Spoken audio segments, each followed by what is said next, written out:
അഭിമന്യ സെറാഫീൻ തിരുമേനി പറഞ്ഞ ഒരു വാചകം നോമ്പിനെ പറ്റി അത് ഒരിക്കൽ കൂടി ഓർപ്പിച്ചുകൊണ്ട് ഞാൻ എൻ്റെ കടമയിലേക്ക് പ്രവേശിക്കും. നോമ്പ് എന്ന് പറയുന്നത് പാപം ചെയ്യുന്നതിന് മുമ്പുള്ള മനുഷ്യൻ്റെ അവസ്ഥയിലേക്കുള്ള കടന്നുപോക്കാണ് എന്ന് ഓർമ്മിപ്പിക്കുകയുണ്ടായി. കുറെ കൂടി വിശാലമായി പറഞ്ഞാൽ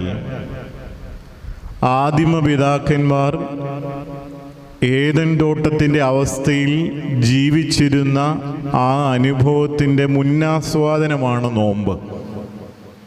എന്തായിരുന്നു അവരുടെ ജീവിതത്തിൻ്റെ പ്രത്യേകത? പാപം ചെയ്യുന്നതിന് മുമ്പ് ആദമിൻ്റെയും ഹവ്വയുടെയും അവസ്ഥ, ദൈവത്തെ മുഖാമുഖം കാണാമായിരുന്നു, ദൈവത്തോട് സംസാരിക്കാമായിരുന്നു,